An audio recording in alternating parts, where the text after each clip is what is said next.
क्या राहुल गांधी ने सच में पार्लियामेंट के दरवाजे पर बीजेपी के नेता को धक्का मारा था? अगर राहुल गांधी ने धक्का मारा तो सीसीटीवी फुटेज कहाँ है? आखिर गृह मंत्री अमित शाह जी ने डॉक्टर भीमराव अंबेडकर के बारे में ऐसा क्या कह दिया कि बवाल हो गया?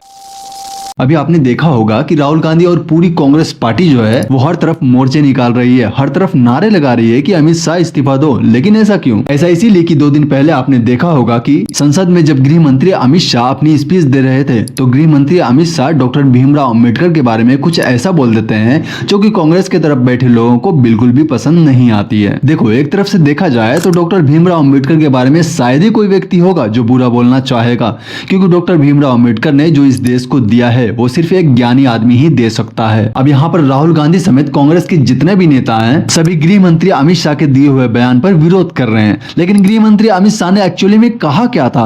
अमित शाह पार्लियामेंट में स्पीच देते हुए कहते हैं कि अंबेडकर का नाम लेना तो आजकल जैसे फैशन सा हो गया है, जिसे देखो अंबेडकर अंबेडकर कर रहा है। इतनी बार अगर भगवान का नाम लिया होता तो 7 जन्मों तक स्वर्ग मिल गया होता। अमित शाह का यही कहना था कि कांग्रेस को एक और मौका मिल जाता है बीजेपी पर कुछ टिप्पणी करने का। मेरी समझ से अगर देखा जाए तो कांग्रेस हमेशा तलाश करती रहती है कि किस तरह से बीजेपी पर वार किया जाए, और इस बार अमित शाह ने जो बयान दिया है उसके हिसाब से बिल्कुल सही निशाना लगा है।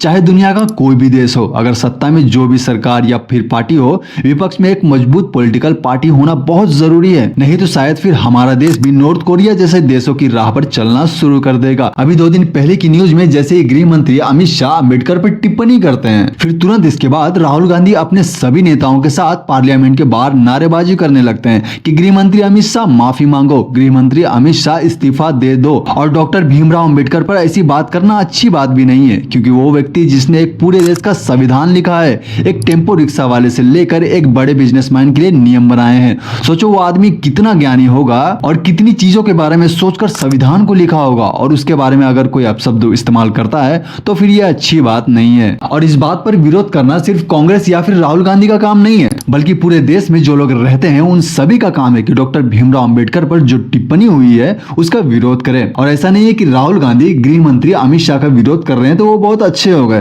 क्योंकि कांग्रेस भी कोई दूध की धुली तो है नहीं। इन्होंने भी पास्ट में काफी सारी गलतियां करी हैं जो कि सही नहीं है। और भले ही कांग्रेस पार्टी अभी अमित शाह के बयान का विरोध कर रही है, लेकिन ये बस अपना चूल्हा सेक रही है। चलो, इसमें कोई बुराई वाली बात तो है नहीं, क्योंकि सारी पार्टियां तो यही करती है, जिसको मौका मिलता है एक दूसरे पर वार करना शुरू कर देते हैं। आम जनता की तो इन्हें कुछ पड़ी ही नहीं है। लेकिन राहुल गांधी अब थोड़े समझदार हो रहे हैं। अब उन्हें उम्र के साथ पता चल रहा है कि राजनीति क्या है।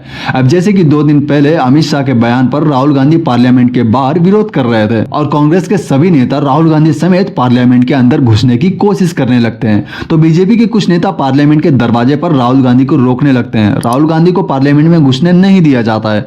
अब इसी में धक्का मुक्की होने लगती है। तो फिर इसके बाद न्यूज में दूसरे दिन क्या आता है कि राहुल गांधी ने बीजेपी के नेताओं को धक्का मारा, जो कि बिल्कुल गलत न्यूज है। इन न्यूज वालों के पास इतना भी दिमाग नहीं है कि अगर राहुल गांधी किसी को धक्का मार रहे हैं तो राहुल गांधी को भी तो कोई धक्का मार रहा होगा ना। चलो, ये धक्का मुक्की वाली बात छोड़ो। आम जनता को ना बीजेपी से कोई मतलब है ना ही कांग्रेस से। जनता के लिए वही अच्छा है जो उनके लिए काम करेगा। चलो, आज की वीडियो यहीं तक थी। जाते जाते आपसे एक सवाल है, डॉक्टर भीमराव अंबेडकर का जन्म कहाँ हुआ था? अगर पता है तो कमेंट में बताओ। और वीडियो अगर इंफॉर्मेटिव लगी हो तो वीडियो को लाइक, चैनल को सब्सक्राइब जरूर से कर देना। मिलते किसी नेक्स्ट टॉपिक पे। जय हिंद।